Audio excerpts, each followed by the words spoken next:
Assalamualaikum warahmatullahi wabarakatuh. Selamat datang pada mata kuliah Seni Budaya Nusantara.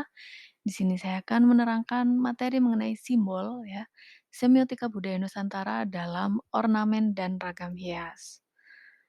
Simbol menurut Dilliston 2002, halaman 21 ya, simbol berasal dari kata kerja dasarnya symbolin dalam bahasa Yunani berarti mencocokkan kedua bagian yang dicocokkan atau disebut simbola.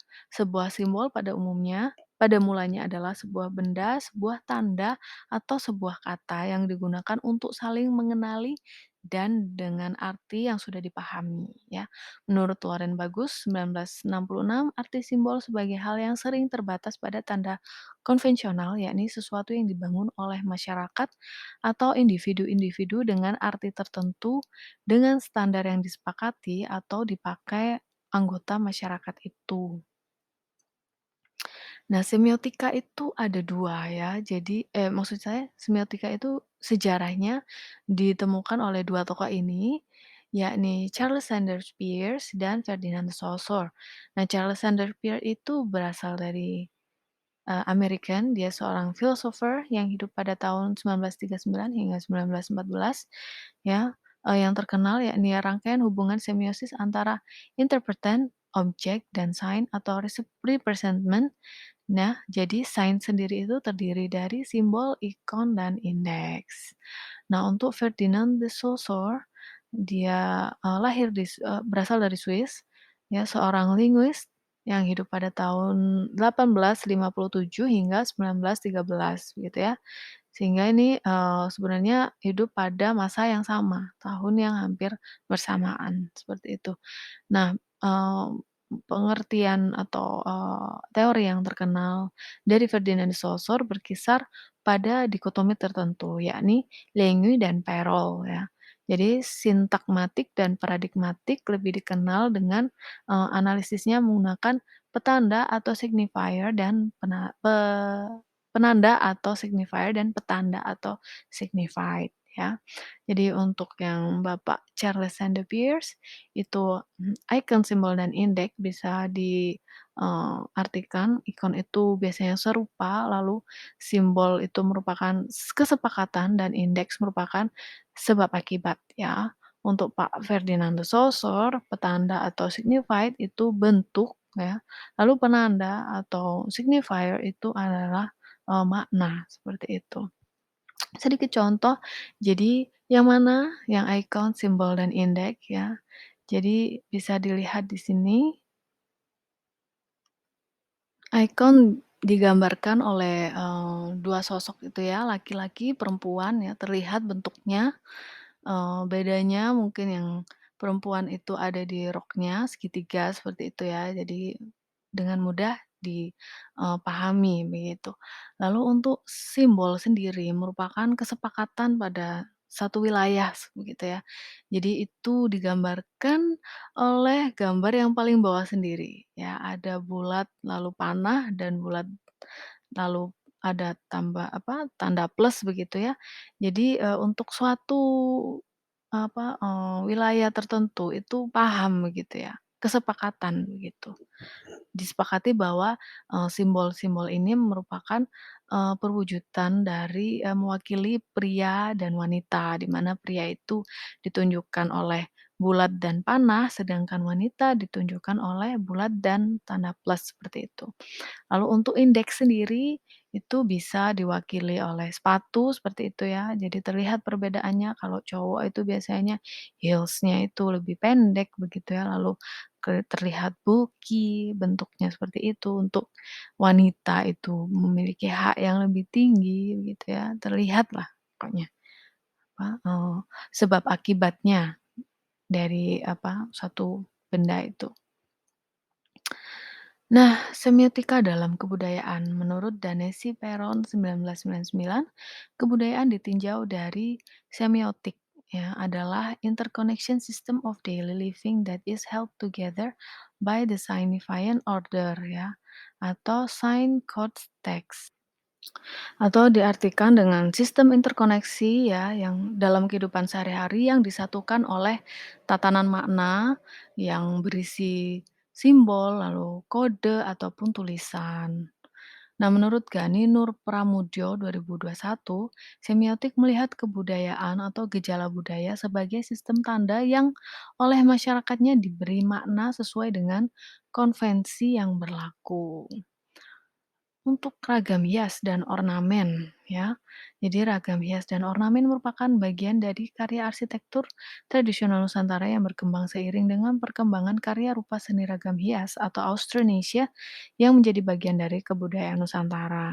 Sebagai bagian dari budaya seni rupa itu sendiri, karya rupa Austronesia ini berkembang beratus tahun kemudian sebagai ragam hias ya dari arsitektur tradisional Nusantara bercampur dengan pengaruh agama dan budaya asing, ada India, ada Cina, Arab, ataupun Barat yang merupakan, kebudayaan hybrid ya.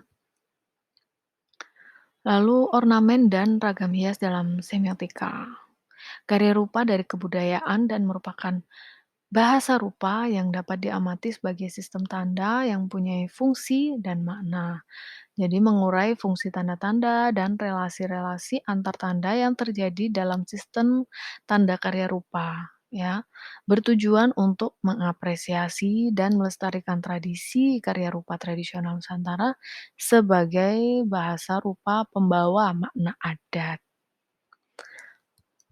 Lalu, pada studi ragam hias dan ornamen pada budaya Austronesia ya, jadi pengelompokan motif karya rupa, geometrik ya, ada geometrik, ada figuratif ya. Lalu untuk gaya desain sendiri ada skematik dan realistik, dan pola-pola desain ya, bisa berwujud deformasi ataupun stilisasi.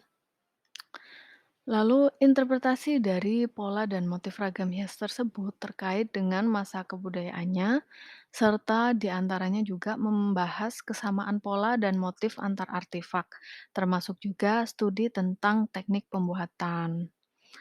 Lalu aplikasi ornamen, yakni yang pertama ada barang kerajinan, yang kedua ada hiasan pada perabot, ya.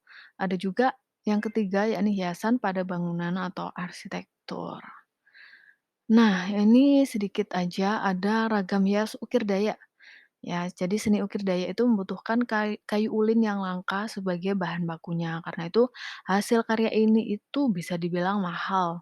Dan motif burung enggang, ya, simbol paling dominan dalam ukiran motif Dayak, biasa ditautkan dengan kompilasi motif naga. Hal ini dikarenakan enggang dan naga merupakan simbol penguasa alam.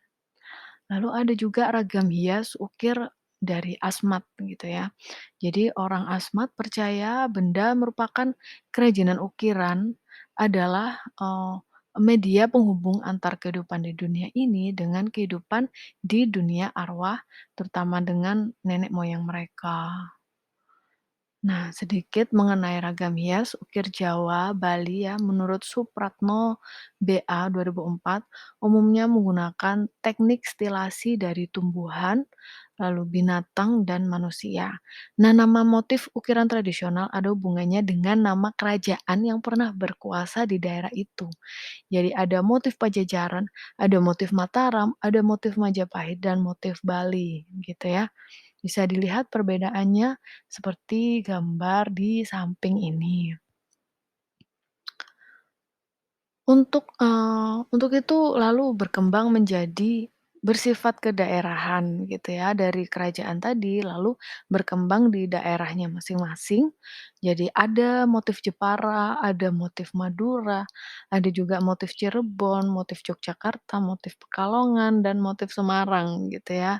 Jadi ada yang perbedaan di sini bisa dilihat dari bentuk daunnya, dari bentuknya, liuk-liuknya. Mungkin batang-batang daun, bunga, dan lain sebagainya ya. Nah, untuk ragam hias Sumenep ya, jadi di sini saya sedikit menerangkan mengenai kursi yang ada di Madura gitu ya. Nah, pertama ini ada kursi, merupakan duplikat kursi penobatan Raja Arya Wiraraja yang ditemukan di Keraton Sumenep ya. Jadi beliau berkuasa pada tahun 1200 1293 hingga 1316 Masehi begitu ya, jadi dari abad ke-12. Jadi untuk saat ini itu, merupakan, adanya itu duplikat dari kursi tersebut ya. Di sini itu ada kursi penobatan ya, ada gambar tampak sampingnya seperti itu, lalu ada juga kursi yang di bawah itu adalah kursi pendamping ya. Jadi, eee bisa ada penjelasannya di sini, jadi bagian lengannya itu seperti apa bentuknya ya, ada apa, ular ataupun naga di sana, lalu ada sandarannya juga begitu, dan kakinya ya, bentuknya seperti itu. Lalu dari kursi penobatan tahun abad 12 itu akhirnya, berkembang menjadi kursi Madura ya. Jadi kursi Madura itu ada banyak ya, di sini ada joglo dan jodang ampar, ada lagi itu, sofa Madura seperti itu, dan apa, kursi-kursi yang lainnya juga. Nah, di sini ya, jadi, dari kursi penobatan tadi itu bentuknya diadaptasi menjadi kursi joglo itu, ada bentukan ular itu berubah menjadi ukel. Kaki yang bentuknya dulu itu buto berubah menjadi, sulur-sulur tanaman seperti ini, berubah berubah menjadi ukel ya, maksudnya tidak berwujud seperti buto, karena memang kepercayaan Madura saat ini mereka, mayoritas Islam di mana, berusaha menghilangkan bentukan-bentukan hidup seperti itu. Bentukan ular pun pada bagian lengan ini berubah menjadi bentuk sulur begitu ya, ukel dan lain sebagainya. Gitu. Untuk kursi Jodang Ampar juga, semuanya ini mengadaptasi dari kursi, penobatan dan pendamping yang ada dulunya, ya. Sedikit mengenai, kursi Madura yang lain, yakni sofa kipas ya. Di sini merupakan, suatu apa, bentukan dari Pegasus ya. Jadi ataupun kuda terbang. Kuda terbang sendiri itu merupakan simbol dari kota Sumenep ya, di mana pada saat itu yang berkuasa yakni Pangeran Joko Tole ya, menjadi Raja Sumenep yang ke-13 setelah Raja Arya Wiraraja, ada raja-raja lagi namun tidak terlalu, eee, mungkin menunjukkan perubahan begitu ya. Lalu ada Pangeran Joko Tole ini, beliau berkuasa pada tahun, 1415 hingga 1960 ya, jadi selama 45 tahun ya. Jadi di sini itu ada kursi yang berkembang dari, eee, yang dikembangkan dari bentukan-bentukan yang diambil dari, Pegasus itu sendiri atau kuda terbang ya. Karena memang, Pangeran Joko Tole itu erat kaitannya dengan kuda terbang juga ya, dikisahkan dulu beliau pernah punya kuda yang memiliki sayap seperti itu ya. Jadi, penerapan kuda terbang ya, simbol-simbol kuda terbang baik itu sayap, ataupun kakinya pada sofa ini biasanya itu ditemukan pada sofa-sofa pengantin ya. Jadi, di pelaminan-pelaminan itu biasanya kita lihat bentuk sofa yang seperti ini, kok kenapa gitu ya, kenapa kuda terbang ya, ternyata setelah, kita kita amati, kita lihat, kita ketahui bahwa kuda terbang atau unicorn atau Pegasus itu memang, suatu, hewan mitologi yang, bermakna, masa depan gitu ya, masa depan yang cerah gitu ya, eee sesuatu yang baik begitu ya di masa mendatang, begitu. Jadi mungkin harapannya kenapa kok dipakai pengantin supaya, eee, kehidupan kehidupan rumah tangganya itu masa depannya baik begitu ya, sakinah mawaddah warahmah, seperti itu. Nah, ornamen dalam arsitektur Nusantara. Dalam sejarah perkembangan arsitektur Nusantara dinyatakan bahwa salah satu bentuk dasar dari rumah adat Nusantara adalah turunan langsung dari rumah Austronesia yang juga terlihat pada gambar artefak, lalu ada perunggu, ada relief candi, dan naskah-naskah lama.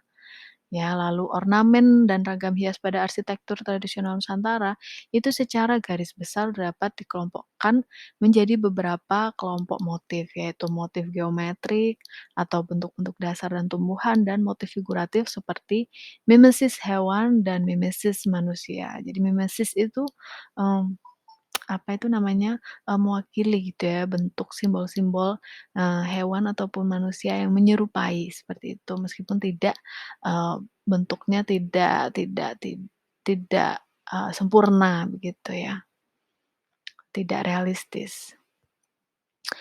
Nah, kalau saya menjelaskan lebih dalam itu ada banyak ya sebenarnya. Jadi di sini saya hanya sedikit memberikan gambaran ya, menyimpulkan bahwa di Indonesia itu terdapat 34 rumah adat ya. Jadi dari Sabang sampai Merauke itu dari Aceh, Sumatera, Riau, begitu ya, lalu Jawa ada Jakarta, ada Jawa Tengah, Jawa Timur, Kalimantan juga, Sulawesi, dan lain sebagainya. Itu, ada satu, apa ya namanya ya, kayak, pembeda begitu ya. Kalau di bagian Sumatera itu biasanya memang dikenal dengan rumah panggung, ya. Bentuknya seperti ini, bisa jadi karena, eee, mereka banyak apa itu namanya, banyak beternak begitu ataupun, menghindarkan dari binatang-binatang buas ya karena memang, eee, tanahnya untuk di daerah sana itu, tumbuhannya itu tinggi ya masih berupa banyak hutan begitu dan lain sebagainya sehingga memang rumah panggung itu sangat fungsional begitu ya. Begitu juga dengan, Kalimantan dan sebagian Sulawesi ya. Kalau untuk di Jawa sendiri karena memang mungkin tanahnya lebih padat begitu ya, jarang ada perbukitan, jadi dia lebih menyatu dengan alam sehingga tidak terdapat panggung di bagian bawah rumahnya, begitu. Dan Papua sendiri mungkin, karena memang mereka itu penduduknya suka berpindah begitu ya sukunya sehingga, bentuk bangunannya maupun material dari hunian rumahnya itu, eee, natural ataupun, bisa berpindah seperti itu ya. Jadi bangunan yang temporary ya. Untuk lebih, detail lagi ke ornamen ragam hiasnya mungkin bisa saya jelaskan nanti-nanti pada video berikutnya. Ya, jadi sekian dari saya, terima kasih, semoga bermanfaat. Wassalamualaikum warahmatullahi wabarakatuh.